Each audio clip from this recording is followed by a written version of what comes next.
Hello students, myself SK Verma. Once again I welcome you all on my YouTube channel Easy Accountancy, the platform where you can learn accountancy in the most lubricated manner. बहुत ही आसान तरीके से आप हमारे साथ accountancy के concepts को, इनके questions को और how to solve these questions यानी आप ये तरीके भी सीख सकते हैं कि कैसे accountancy के questions को solve किया जाए।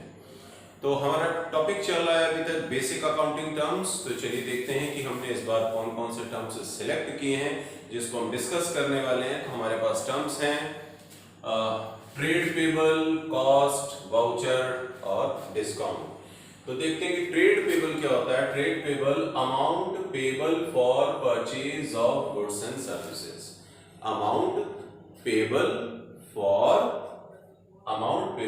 purchase of goods and services taken in ordinary course of business। यानी बिजनेस की डे टू डे ट्रांजेक्शन्स में आप देखते होंगे अगर बिजनेस ने कुछ गुड्स या सर्विसेज का परचेज किया है जिसका अमाउंट अभी उसने पे नहीं किया है, तो इसका मतलब क्या हो गया कि उसने क्रेडिट पे ट्रांजेक्शन किया होगा। ठीक, तो ये जो ट्रांजेक्शन जो गुड्स सर्विस का उसने परचेज किया बिजनेस ने, इसके लिए क्रेडिटर जनरेट हुए होंगे। ठीक है, और वो क्रेडिटर जो है वो बिल्स पेबल में कन्वर्ट हो सकते हैं। ठीक, तो जो बिल्स पेबल और क्रेडिटर के समेशन को बिल्स पेबल और bills of exchange, bills payable और क्रेडिटर के समेशन को हम किस में रखते हैं? हम इसको रखते हैं ट्रेड पेबल में और ये करंट लायबिलिटी होती है। ठीक है, और जब कभी भी हम क्रेडिटर को बिल्स पेबल में कन्वर्ट करते हैं तो बिल्स पेबल और क्रेडिटर यानी यहाँ पर दो टर्म आ गए। देखते हैं कि क्रेडिटर और बिल्स पेबल को थोड़ा सा और समझेंगे। तो क्रेडिटर्स क्या होते हैं? पर्सन और an enterprise to home an enterprise owes amount. जैसे फर्म ए ने फर्म बी से कुछ उधार गुड्स या सर्विस परचेज किया होगा, तो ए ने बी को जो पेमेंट करना है, किया नहीं है, जो करना है। ठीक है, तो अगर ए ने बी से गुड्स परचेज किया है, ए ने अभी बी को पेमेंट किया नहीं है, तो इसका मतलब बी ए के लिए क्या माने जाएंगे? क्रेडिटर माने जाएंगे। बी ए के लिए यानी बी फर्म जो है वो ए फर्म के लिए क्या मानी जाएगी? क्रेडिटर मानी जाएगी। यानी जिस किसी से भी गुड्स सर्विस उधार खरीदा जाता है तो जिस पार्टी से खरीदा गया वो पार्टी जिसने खरीदा है उसके लिए क्रेडिटर बन जाती है। ठीक है, तो हम इसमें पर्सन को भी ले सकते हैं या ऑर्गेनाइजेशंस, इंस्टीट्यूशंस को भी ले सकते हैं। तो पर्सन और an enterprise to home an enterprise owes amount against credit purchase of goods and services. यानी गुड्स एंड सर्विसेज के क्रेडिट परचेज के बदले में जो अमाउंट पे करना है किसी एक एंटरप्राइज ने किसी दूसरे एंटरप्राइज को, तो वो जो दूसरा एंटरप्राइज है वो फर्स्ट एंटरप्राइज के लिए क्रेडिटर बन जाता है। चलिए देखते हैं क्रेडिटर के बाद अगला फर्दर है हमारे पास बिल्स पेबल। तो बिल्स पेबल क्या है? Bills payable that means bills of exchange accepted by the person. Bills of exchange is what? Accepted. Bills of exchange accepted by the person और एंटरप्राइज। यानी ये जो एक्सेप्टेंस है कोई पर्सन भी दे सकता है या कोई एंटरप्राइज भी दे सकता है, यानी कि आर्टिफिशियल पर्सन और नेचुरल पर्सन दोनों ही इसके ऊपर एक्सेप्टेंस दे सकते हैं। The amount of which will be payable on the specific date. और ये जो बिल्स ऑफ एक्सचेंज होता है इसका जो पेमेंट है, जो अमाउंट इसमें पेबल होता है वो एक स्पेसिफिक डेट पर पे किया जा सकता है। अगर हम इसको एक एग्जांपल के थ्रू कन्वर्ट कर ले, जैसे कि फर्म ए ने फर्म बी से कुछ उधार गुड्स एंड सर्विसेज का परचेज किया है। ठीक है, तो बी फर्म ए के लिए क्रेडिटर बन जाएंगे। ठीक है, तो in the books of A B creditor की तरीके शो किए जाते हैं। अभी जो बी है इसे बिल्स ऑफ एक्सचेंज में कन्वर्ट किया जा सकता है। यानी यहां पर क्या होगा कि ए फर्म बी फर्म को अपना कोई एक्सेप्टेंस देगी, एक डॉक्यूमेंट में कन्वर्ट हो जाएगा वो जो क्रेडिटरशिप है, तो इसे हमने बोला बिल्स पेबल। ठीक है, इसे हमने क्या बोला? Bills payable. तो ये एक तरीके से कह सकते हैं कि क्रेडिटर का एक डॉक्यूमेंट में कन्वर्ट हो जाना ही बिल्स पेबल होता है। ठीक है, और बिल्स पेबल और क्रेडिटर दोनों ही हमारे लिए करंट लायबिलिटी होते हैं।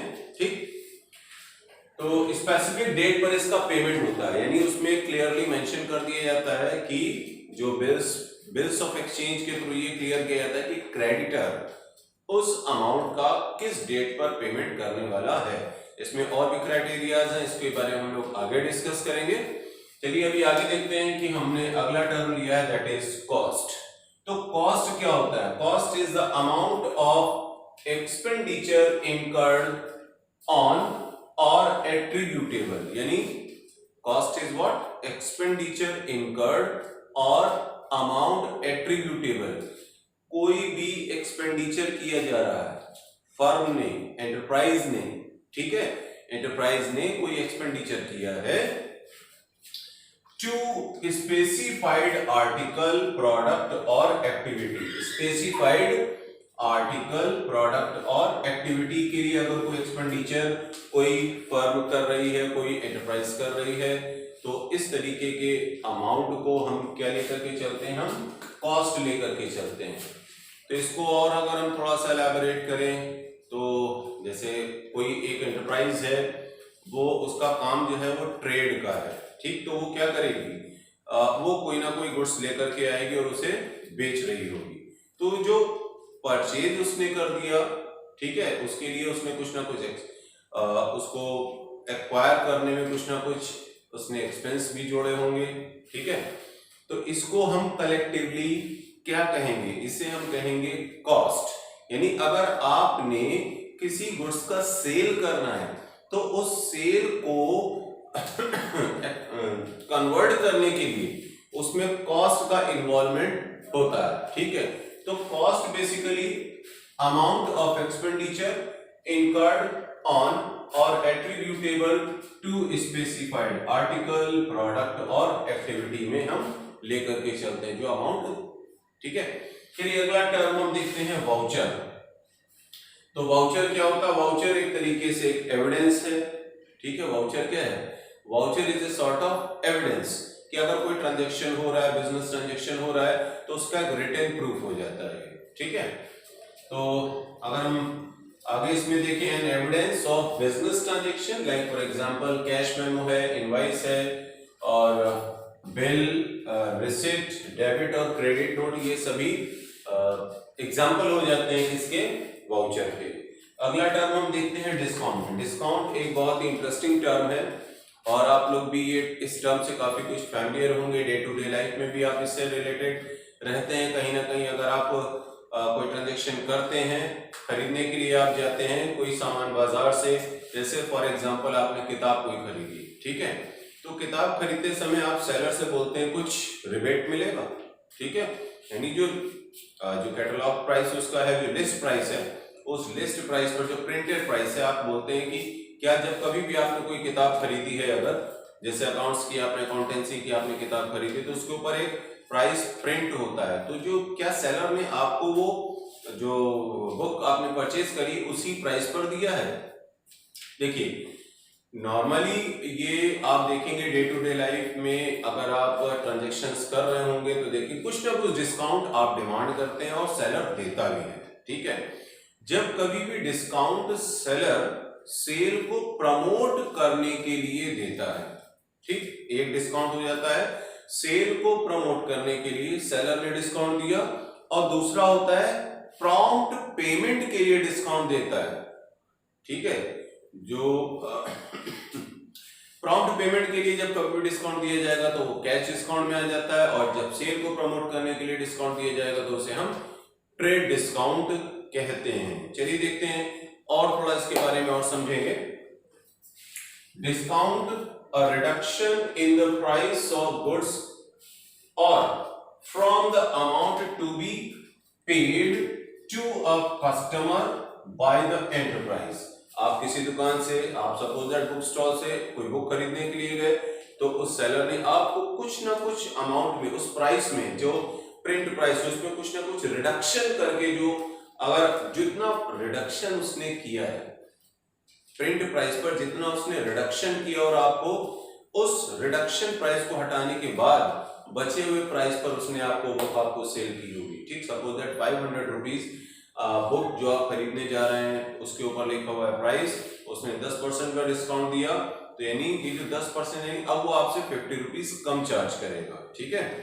और आपको पेमेंट उस बुक के लिए सपोज दैट 450 का करना पड़ता है, ठीक। तो ये जो 50 रुपीज आपसे कम चार्ज कर रहा है, जो रिडक्शन आपको दे रहा है ऑन प्रिंट प्राइस, इसे हम कहते हैं डिस्काउंट, ठीक है। तो बाई एन एंटरप्राइज, और ये जो डिस्काउंट है 2 तरीके का होता है, एक है ट्रेड डिस्काउंट, एक है कैश डिस्काउंट। अब देखते हैं ट्रेड डिस्काउंट के बारे में क्या है। Reduction in the price by seller to purchaser, seller purchaser को रिडक्शन देता है प्राइस में, ठीक है, of goods when they buy goods, when they buy goods, when they buy goods, यहां पर देखिएगा when they buy goods of certain quantity, यानी ये जब कभी भी परचेजर ने सेलर से परचेज किया होगा तो एक पर्टिकुलर क्वांटिटी जब वो परचेज कर रहा होगा तब आप नॉर्मली देखा गया कि इस तरीके का डिस्काउंट दिया जाता है, ठीक है। अब वो क्वांटिटी क्या होगी इसके लिए कोई डेफिनेट कंडीशंस नहीं है, वो सेलर और बायर के बीच में जो भी म्यूचुअल अंडरस्टैंडिंग है ये उसके ऊपर डिपेंड करता है, ठीक है। तो व्हेन दे बाय गुड्स और गुड्स ऑफ सर्टेन क्वांटिटी और value, sales are recorded at net value, ये जो सेल्स रिकॉर्ड करी जाएगी किस पर रिकॉर्ड करी जाएगी, नेट वैल्यू पर रिकॉर्ड करी जाएगी। मतलब क्या होगा, डिस्काउंट काटने के बाद वाला जो प्राइस है उस प्राइस पर सेल्स को बुक्स में रिकॉर्ड किया जाएगा। अब यहां पर जब आप रिकॉर्डिंग कर रहे होंगे, मतलब जो अकाउंटेंट जब रिकॉर्डिंग करेगा सेल्स की, सपोज दैट उसका जो प्रिंट प्राइस है 500, तो 500 की सेल्स को वो रिकॉर्ड नहीं करेगा, वो रिकॉर्ड किस पर करेगा, 10% डिस्काउंट देने के बाद कितना सेल्स कन्वर्ट हो गया 450 का, तो वो सेल्स रिकॉर्ड करेगा 450 रुपीज का, ठीक है। तो इसीलिए कहता है कि नेट सेल्स को वो रिकॉर्ड करेगा, तो net sales is what, sales minus trade discount. देखिए net sales is what, sales minus trade discount. और सिमिलरली परचेज के समय भी यही केस होता है, परचेज को भी नेट परचेज पर रिकॉर्ड किया जाता है, यानी कि अगर कोई गुड्स परचेज किया जा रहा है तो उसमें डिस्काउंट मिल रहा होगा, तो डिस्काउंट काटने के बाद जो प्राइस पेबल हो रहा है, ठीक है, वो नेट परचेज में बुक्स में रिकॉर्ड किया जाएगा, ठीक है। यानी यहां जो 50, अगर हम एग्जांपल है डिस्काउंट का, तो जो 50 रुपीज का अगर जो डिस्काउंट आया वो बन गया ट्रेड डिस्काउंट, ठीक, लेकिन इसकी कहीं रिकॉर्डिंग नहीं होती बुक्स में, ट्रेड डिस्काउंट को बुक्स में कहीं भी रिकॉर्ड नहीं करते हैं, ठीक है। लेकिन अगर हम बात करें कैश डिस्काउंट की, तो कैश डिस्काउंट को बुक्स में रिकॉर्ड किया जाता है, कैश डिस्काउंट को बुक्स में रिकॉर्ड किया जाता है। देखते हैं कैश डिस्काउंट की क्या कंडीशंस हैं। Discount allowed for timely payment, देखिए हमने आपसे बताया कि प्रॉम्प्ट पेमेंट, टाइमली पेमेंट बोला गया कि उधार आपने सपोज दैट फर्म ए ने फर्म बी से उधार खरीदा है, ठीक है, और फर्म ए कहता है कि हम आपको ये 15 दिन बाद पेमेंट कर देंगे, तो बी कहता है 15 दिन बाद, 15 दिन बाद नहीं, अगर आप हमको 10 दिन बाद पेमेंट कर देते हैं तो हम आपको 2% का डिस्काउंट और देंगे, ठीक है। तो अब अगर ए ने बी की कंडीशन को फुलफिल किया तो ये जो डिस्काउंट बी ए को देगा, ठीक है, ये डिस्काउंट कैश डिस्काउंट माना जाएगा और इसको रिकॉर्ड भी करना होगा बुक्स में। तो ये प्रॉम्प्ट पेमेंट के लिए, यानी कैश अगर कहीं फंस रहा है, ठीक है, कोई ट्रांजैक्शन क्रेडिट पे करना पड़ा और क्रेडिट ट्रांजैक्शन क्या होगा, हमारा जितने दिन वो पैसा उस पार्टी के पास रुका हुआ है, फर्म ए और बी के बीच का ट्रांजैक्शन लेके चले, तो ए ने अगर बी से कुछ उधार गुड्स परचेज किया है और बी ने उसको ट्रेड डिस्काउंट देने के बाद का केस होता है, कैश डिस्काउंट जो होता है वो ट्रेड डिस्काउंट देने के बाद चार्ज होता है। कभी भी ऐसा नहीं होगा कि कैश डिस्काउंट आप पहले चार्ज करेंगे और ट्रेड डिस्काउंट आप बाद में चार्ज करेंगे, ठीक, क्योंकि ट्रेड डिस्काउंट तो उसी समय होता है जब सेल्स हो रही होती है, तो नेट सेल आपने कन्वर्ट कर लिया, सपोज दैट ए और बी के बीच का ट्रांजैक्शन है, बी ने ए को सेल किया है, तो जो ट्रेड डिस्काउंट है वो बी ने ए को at the time of sale दे दिया। अब ए कहता है कि चलिए हम इसका पेमेंट आपको अगले 15 दिनों में दे देंगे, ठीक है, तो बी ने बोला ठीक है, अगर आप 15 दिन में देते हैं तो फिर आपको ये नेट वैल्यू देनी होगी, और यही अगर आप हमको 10 दिन में दे देते हैं, या कोई और कंडीशन हो सकती है कि अगर आप हमें 1 हफ्ते में दे देते हैं पेमेंट, तो हम आपको इस नेट वैल्यू पर 2% डिस्काउंट और देंगे। अब ये देखिए, डिस्काउंट चाहे ट्रेड जा रहा है, ठीक है, या डिस्काउंट चाहे कैश जा रहा है, ठीक, तो ये अगर हम एंटरप्राइज के पॉइंट ऑफ व्यू से देखें, ये रिडक्शन ही हो रहा है, ठीक है। लेकिन जो कैश डिस्काउंट है उसे एक्सपेंस की तरीके ट्रीट किया जाता है, कैश डिस्काउंट को एक्सपेंस की तरीके ट्रीट किया जाता है और इसे बुक्स में रिकॉर्ड भी किया जाता है, लेकिन ट्रेड डिस्काउंट को बुक्स में रिकॉर्ड नहीं किया जाता है। चलिए आगे देखते हैं कि an expense discount allowed for timely payment, इसीलिए हमने देखिए अंडरलाइन किया है, timely payment of due amount, it's an expense for the party allowing the discount, यानी जो पार्टी डिस्काउंट दे रही उसके लिए ये एक एक्सपेंस बन जाता है, कॉस्ट का पार्ट बनता है, ठीक है। Expense allowing the discount and income for the party, और जिसको डिस्काउंट मिल रही है उसके लिए इनकम बन जाता है। तो यानी ये जो डिस्काउंट है, कैश डिस्काउंट के साथ दो और टर्म जुड़ गए, एक हो गया एक्सपेंस जिसने दे रहा है डिस्काउंट, और एक हो गया इनकम जिसको डिस्काउंट मिल रहा है, ठीक है। For the party receiving cash discount, it is recorded in the books of both the parties, मतलब क्या हो गया, कैश डिस्काउंट को दोनों ही पार्टीज अपनी बुक्स में रिकॉर्ड करती हैं, जिसको कैश डिस्काउंट मिला है वो भी रिकॉर्ड करेगा, और जिसने कैश डिस्काउंट दिया है वो भी अपनी बुक्स में रिकॉर्ड करेगा। So this is all about this video. We have learned terms, trade payable, cost, voucher and discount. So keep on watching our videos and stay connected. Thanks for watching the video.